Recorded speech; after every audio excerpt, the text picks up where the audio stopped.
Hello everyone. Before we get into numbers, watch this video till the end because I'm going to explain where the real opportunities are now and how buyers can take advantage of this market and what sellers need to do if they want to see results in 2026.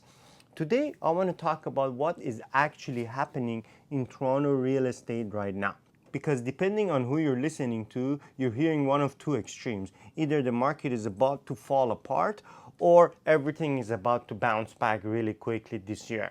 And neither of those is fully true. There is a big change and shift happening in Toronto real estate, and the headlines aren't covering it. It's quieter and more structural. This is important for buyers and sellers to understand before making a move in 2026.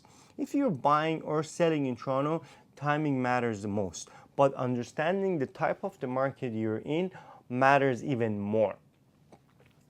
Before talking about where things might go, we need to be clear about where we actually are. So people are still comparing everything to 2021 or early 2022.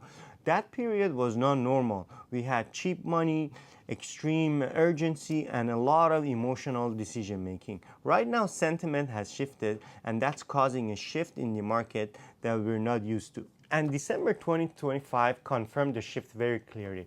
Let's talk about December 2025.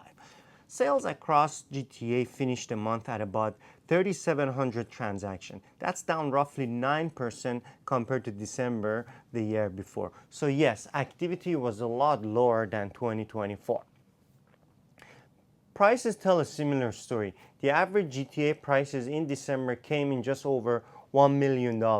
That's about 5% decrease year over year. Month to month, prices barely moved. We didn't see any like a major crash or like no rebound either. This is important. If the market was breaking, prices were moving a lot faster on the downside. Inventory also stayed elevated. There were roughly 17,000 active listings sitting on the market in December, and this was an increase of 17% compared to last year because a lot of properties are taking a lot longer to sell and stretching days on the market. This gives buyers options and it removes urgency. Buyers are taking more time to think and sellers are waiting a lot longer for feedback. That waiting is what feels uncomfortable, especially for sellers.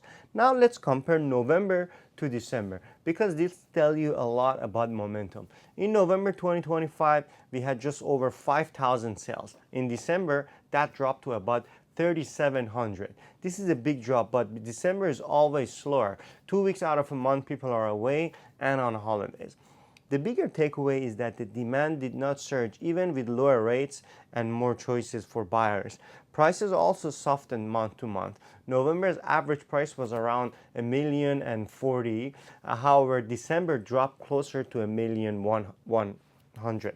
That difference came mostly from fewer high-end deals and continued weakness in condos. Listing also pulled back sharply in December as well.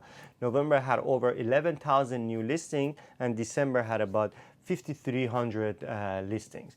This is again seasonal. Sellers are stepping back during the holidays. They don't want to list their properties during the break. But inventory stayed high because sales were also slow. So this tells you that the market did not tighten going into the year end.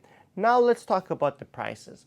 Condos continue to struggle. Condo apartment prices were down close to 8% and year over year in December.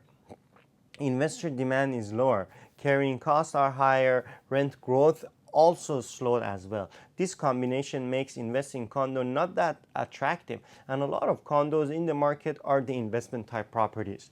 Freehold homes also had a price drop as well. Detached prices fell by 6% and semi-detached properties fell by 11% compared to last year. Remember, semi-detached and detached properties were holding well since the 22 correction, and now we just saw correcting in 2025. That's why you're seeing an 11% price reduction.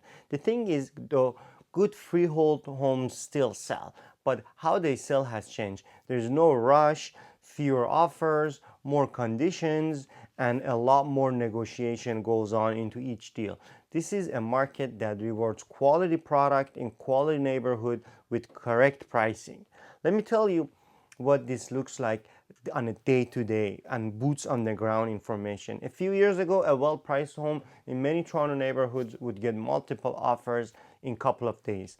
Buyers had no room to negotiate. People waived conditions and made a lot of emotional decisions and moved really quickly to just get the property. Some bought the wrong property because they were scared of missing out.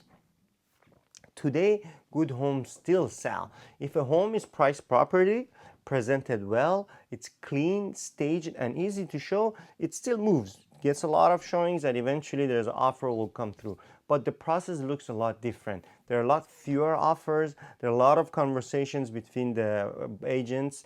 Their conditions are back in many cases, and financing, inspection sometimes come. And then we're seeing that a lot of people are putting more financing conditions because they're not certain about their job, right? Pricing accuracy mattered more than ever.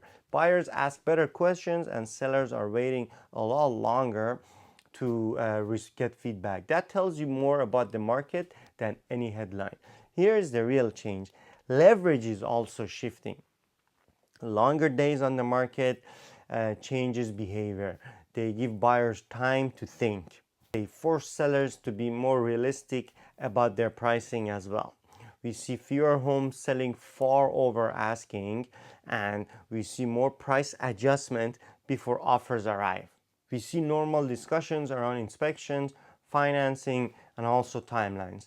This market is no longer driven by urgency, it's driven by the true value.